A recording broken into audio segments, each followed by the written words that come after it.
10년 전부터 남편이 다른 여자를 보는 것 같다는 의심 때문에 괴로워하는 분이 계십니다.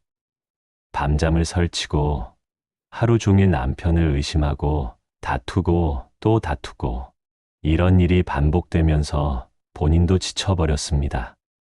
집착에서 벗어나고 싶지만 쉽지 않다고 하소연하십니다. 그런데 말입니다. 이분께 가장 먼저 물어봐야 할 것이 있습니다. 남편 자체는 어떤 사람입니까? 물어보니 남편은 괜찮은 사람이라고 하십니다. 술 먹고 폭력 휘두르지도 않고 생활비도 잘 갖다 주고 아이들한테도 잘하고 그러면 문제가 뭡니까? 여러분, 여기서 중요한 깨달음이 필요합니다. 문제는 남편이 아닙니다. 문제는 바로 내 마음의 집착입니다. 내가 상황을 어떻게 받아들이느냐, 어떤 선택을 하느냐의 문제입니다.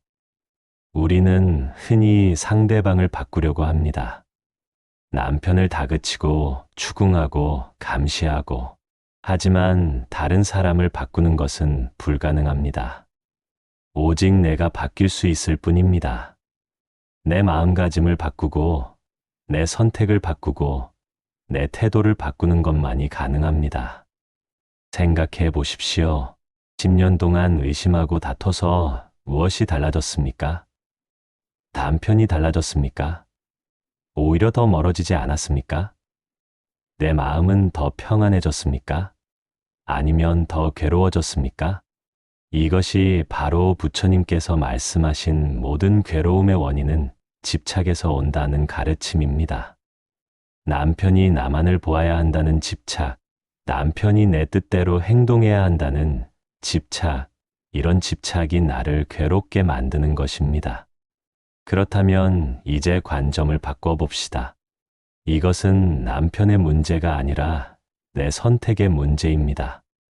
내가 이 상황을 어떻게 받아들일 것인가, 어떤 마음으로 살아갈 것인가를 선택하는 문제입니다.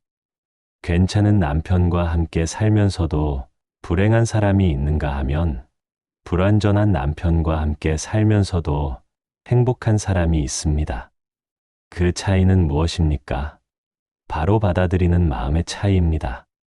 자, 그러면 이제 구체적으로 어떤 선택을 할 수 있는지 살펴보겠습니다. 막연하게 고민만 하고 있으면 답이 나오지 않습니다. 명확한 선택지를 앞에 놓고 정말 내가 원하는 것이 무엇인지 생각해 보아야 합니다. 첫 번째 길, 만족하며 그냥 사는 것입니다. 남편이 괜찮은 사람이고 나름대로 가정에 충실하다면 현재 상황에 만족하며 살 수 있습니다. 우리 남편이 밖에서 무엇을 하든 집에서는 나를 잘 대해주고 아이들한테도 좋은 아빠고 경제적으로도 책임을 다하니까 이 정도면 충분해. 이렇게 생각하고 마음의 평화를 찾는 길입니다. 이 길을 택한다면 의심과 감시를 완전히 내려놓아야 합니다. 두 번째 길, 취미 생활 정도로 보고 넘어가는 것입니다. 남자들이 그런 것쯤은 할 수 있지. 진짜 사랑하는 건 나고 집으로 돌아오는 것도 나한테니까 별거 아니야. 이렇게 생각하는 겁니다. 마치 남편이 골프를 치거나 술을 마시는 것처럼 하나의 취미 활동 정도로 여기고 크게 개의치 않는 마음가짐입니다. 단, 이 길을 택했다면 일관성 있게 그런 마음을 유지해야 합니다. 세 번째 길, 자녀들을 위해서 형식적으로라도 가정을 유지하는 것입니다. 우리 부부는 이미 사랑이 식었지만 아이들이 성인이 될 때까지는 가정의 틀을 유지하자. 이런 선택입니다. 이때는 남편을 남편으로 보지 않고 아이들의 아버지, 생활의 동반자 정도로 여기며 삽니다. 감정적 기대를 내려놓고 현실적인 파트너십에 집중하는 방식입니다. 네 번째 길, 도저히 참을 수 없다면 깔끔하게 끝내는 것입니다. 이런 식으로는 더 이상 살 수 없어. 혼자 사는 게 낫겠어. 이렇게 결단을 내리는 겁니다. 단, 이 길을 택한다면 원망하거나 미워하지 말고 담담하게 각자의 길을 가는 마음가짐이 필요합니다. 여러분, 이 네 가지 길 중에 어떤 것이 정답이라고 말할 수는 없습니다. 사람마다 상황이 다르고 성격이 다르고 가치관이 다르기 때문입니다. 중요한 것은 내가 진정으로 선택할 수 있는 길이 무엇인지 명확하게 아는 것입니다. 하지만 가장 나쁜 선택이 하나 있습니다. 아무 선택도 하지 않고 계속 의심하고 다투면서 괴로워하는 것입니다. 이것은 나도 괴롭고 남편도 괴롭고 아이들까지 괴롭게 만드는 최악의 선택입니다. 선택을 미루면 미룰수록 모든 사람이 더 힘들어집니다. 그러니 이제 결정하십시오. 내가 정말로 원하는 것이 무엇인지, 내가 감당할 수 있는 선택이 무엇인지 솔직하게 자신에게 물어보십시오. 여러분, 이제 가장 중요한 이야기를 해보겠습니다. 의심과 불신이 어떻게 관계를 파괴하는지 말입니다. 많은 분들이 이 부분을 놓치고 있습니다. 바람을 의심한다고 해서 상대방이 돌아오지 않습니다. 오히려 반대입니다. 의심하고 추궁하고 감시할수록 상대방은 더 멀어집니다. 왜 그럴까요? 사람은 누구나 자유롭고 싶어 하는 마음이 있기 때문입니다. 감시당하고 의심받는다고 느끼면 질식할 것 같아서 더욱 멀리 도망가고 싶어집니다. 생각해 보십시오. 남편이 조금이라도 늦게 들어오면 어디 갔다 왔어? 누구랑 만났어? 왜 이렇게 늦어? 이렇게 추궁합니다. 남편이 핸드폰을 보고 있으면 누구랑 문자해? 뭐 하는 거야? 하며 의심스러운 눈초리로 봅니다. 남편이 샤워를 오래 하거나 옷차림에 신경을 쓰면 혹시 누구 만나러 가는 거 아냐? 이렇게 의심합니다. 이런 일이 반복되면 남편은 어떤 기분이 될까요? 집에 들어오는 것이 편안하지 않습니다. 아내 얼굴을 보면 또 무슨 말을 할지 두려워집니다. 그러면 자연스럽게 집에 늦게 들어오고 싶어지고 밖에서 더 많은 시간을 보내고 싶어집니다. 이것이 바로 악순환의 시작입니다. 더 심각한 문제는 이런 의심이 내 마음과 몸을 병들게 만든다는 것입니다. 하루 종일 남편이 어디서 뭘 하는지 신경 쓰느라 내 일에 집중할 수 없습니다. 밤에는 잠을 설치고 낮에는 온갖 상상으로 마음이 어지럽습니다.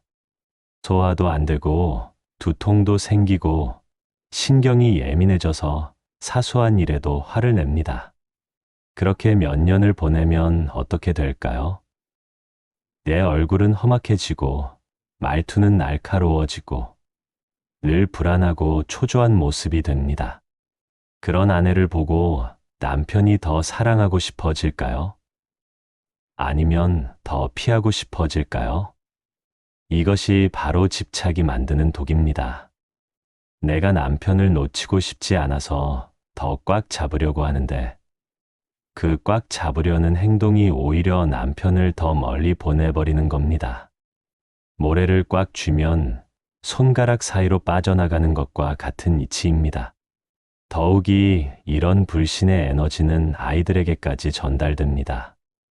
엄마가 늘 불안해하고 아빠를 의심하는 모습을 보면서 자란 아이들은 어떤 어른이 될까요? 이성에 대한 불신, 결혼에 대한 두려움을 갖게 될 가능성이 높습니다. 그러니 이제 깨달으십시오. 의심과 감시는 해결책이 아닙니다. 오히려 문제를 더 크게 만드는 독입니다. 이 독을 내 마음에서 빼내지 않으면 내가 원하는 것과는 정반대의 결과만 계속 얻게 됩니다. 진정으로 관계를 회복하고 싶다면 먼저 이 집착의 고리를 끊어야 합니다. 손을 펴야 합니다. 그래야 상대방도 숨을 쉴 수 있고 나도 평안해질 수 있습니다. 여러분, 이제 가장 어렵지만 가장 중요한 이야기를 해보겠습니다.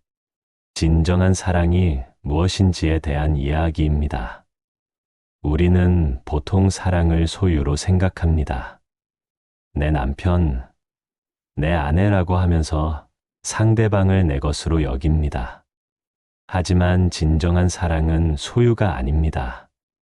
진정한 사랑은 상대방의 행복을 바라는 마음입니다. 만약 남편이 다른 여자와 함께 있을 때 더 행복해 보인다면 어떻게 해야 할까요? 대부분은 그럴 수 없다. 남편은 나와 함께 있어야 해. 라고 말합니다. 하지만 잠깐 생각해 봅시다. 결혼을 왜 했습니까? 서로 행복하자고 한 건 아닙니까? 만약 남편이 나와 함께 있으면서 억지로 참고 견디며 불행해한다면 그것이 진정 내가 원하는 결혼 생활일까요? 겉으로는 함께 있지만 마음은 딴 곳에 있고 의무감으로만 집에 들어와서 무표정하게 지내는 남편과 사는 것이 정말 행복할까요? 여기서 큰 관점이 필요합니다. 내 남편이 다른 곳에서 더 진정한 행복을 찾을 수 있다면 그 행복을 인정해 줄 수 있는 큰 마음을 가져보라는 것입니다. 이것이 바로 부처님께서 말씀하신 자비의 마음입니다. 물론 이것이 쉽지 않습니다. 감정적으로 받아들이기 어렵습니다. 하지만 이런 마음을 가질 때 비로소 진정한 평화가 찾아옵니다. 상대방을 억지로 붙잡아 두려는 집착에서 벗어날 수 있습니다. 실제로 이런 큰 마음을 갖게 되면 신기한 일이 일어납니다. 내가 남편을 놓아주려 하면 오히려 남편이 내게 더 고마워하게 됩니다. 감시하고 구속할 때는 도망가려 했던 남편이 자유를 인정해 주니까 오히려 역시 우리 아내가 최고야 하면서 돌아오는 경우가 많습니다. 왜 그럴까요? 사람은 진정성을 압니다. 억지로 붙잡아 두려는 마음과 진심으로 행복을 바라는 마음을 구별할 줄 압니다. 진심으로 상대방의 행복을 바라는 마음에는 특별한 힘이 있습니다. 결혼의 본래 목적을 다시 생각해 봅시다. 결혼은 두 사람이 서로 도우며 더 나은 사람이 되고 더 행복해지기 위한 것입니다. 억지로 묶어두고 감시하고 의심하며 서로를 불행하게 만드는 것이 결혼의 목적이 아닙니다. 그러니 이제 물어봅시다. 나는 정말로 남편의 행복을 바라는가? 아니면 그냥 내 곁에 있기만을 바라는가? 만약 후자라면 그것은 사랑이 아니라 집착입니다. 물론 이렇게 큰 마음을 갖는다고 해서 무조건 헤어지라는 뜻은 아닙니다. 오히려 이런 마음을 가질 때 관계가 더욱 깊어질 수 있습니다. 서로를 진정으로 존중하고 이해하는 관계로 발전할 수 있습니다. 중요한 것은 상대방을 내 소유물로 보지 않고 독립적인 인격체로 존중하는 마음입니다. 그리고 그 사람의 진정한 행복을 바라는 큰 사랑을 갖는 것입니다. 이것이 바로 성숙한 어른의 사랑이고 진정한 부부의 사랑입니다. 자, 이제 마지막으로 가장 중요한 이야기를 하겠습니다. 이론만으로는 변화가 일어나지 않습니다. 구체적으로 어떻게 실천할 것인지, 특히 우리 아이들을 위해서는 어떤 태도를 가져야 하는지 말씀드리겠습니다. 먼저 실천 방법입니다. 매일 아침 일어나서 108배 절을 해보십시오. 절을 하면서 이렇게 기도하십시오. 제가 부족해서 남편이 다른 곳에서 위안을 찾는 것 같습니다. 남편을 원망하지 않고 저 자신을 돌아보겠습니다. 더 현명하고 너그러운 아내가 되겠습니다. 남편의 경우라면 이렇게 기도하십시오. 제가 남자다운 리더십을 발휘하지 못해서 아내가 저를 의지하지 못하는 것 같습니다. 더 용맹하고 든든한 남편이 되겠습니다. 가정을 지킬 수 있는 진정한 남자가 되겠습니다. 이런 기도와 절을 통해 내 마음의 교만과 원망을 털어내야 합니다. 상대방 탓만 하던 마음에서 벗어나 내 자신을 돌아보는 겸허한 마음을 길러야 합니다. 그런데 더욱 중요한 것은 아이들 앞에서의 태도입니다. 절대로 아이들 앞에서 배우자를 나쁘게 말해서는 안 됩니다. 너희 아빠는 바람둥이야. 너희 엄마는 나를 이해 못해. 이런 말을 아이들이 들으면 어떻게 될까요? 아이들에게는 엄마 아빠가 전 세계입니다. 그런데 그 엄마 아빠 중 한 사람을 나쁘게 말하면 아이들의 마음에 큰 상처가 납니다. 더 심각한 것은 이런 말을 들으며 자란 아이들이 나중에 결혼에 대한 두려움, 이성에 대한 불신을 갖게 된다는 것입니다. 우리 딸이 커서 결혼하면 남편한테 배신당할까봐 무서워. 이런 말을 하는 엄마들이 있는데 정작 그 두려움을 심어준 것이 엄마 자신입니다. 아빠를 나쁘게 말하는 엄마를 보며 자란 딸이 어떻게 남자를 신뢰하겠습니까? 반대로 해야 합니다. 설사 남편에게 불만이 있더라도 아이들 앞에서는 이렇게 말하십시오. 아빠는 우리 가족을 위해 열심히 일하시는 분이야. 아빠께 항상 고맙다고 인사드려. 이런 말을 들으며 자란 아이들은 부모를 존경하게 되고 나중에 좋은 배우자를 만나서 행복한 가정을 꾸릴 수 있습니다. 또한 부부싸움을 아이들 앞에서 하지 마십시오. 부부간에 문제가 생기면 아이들이 없는 곳에서 조용히 해결하십시오. 아이들은 부모의 갈등을 보면서 내가 잘못해서 엄마 아빠가 싸우나 하며 자책하게 됩니다. 마지막으로 내 마음의 평화를 위한 실천법을 하나 더 알려드리겠습니다. 매일 밤 자기 전에 그날 있었던 일 중에서 감사한 일 3가지를 생각해 보십시오. 남편이 아침에 다녀오겠습니다 했던 것, 아이들이 건강하게 학교 다녀온 것, 오늘 하루 큰 사고 없이 무사했던 것. 이런 작은 것들에서도 감사함을 찾으십시오. 감사하는 마음이 생기면 원망하는 마음이 줄어듭니다. 원망이 줄어들면 마음이 편안해집니다. 마음이 편안해지면 얼굴도 밝아지고 말투도 부드러워집니다. 그러면 가족들도 나를 더 편안하게 여기게 됩니다. 여러분, 변화는 하루아침에 일어나지 않습니다. 하지만 이런 실천을 꾸준히 하다 보면 분명히 달라집니다. 무엇보다 우리 아이들을 위해서라도 현명한 부모가 되어야 합니다.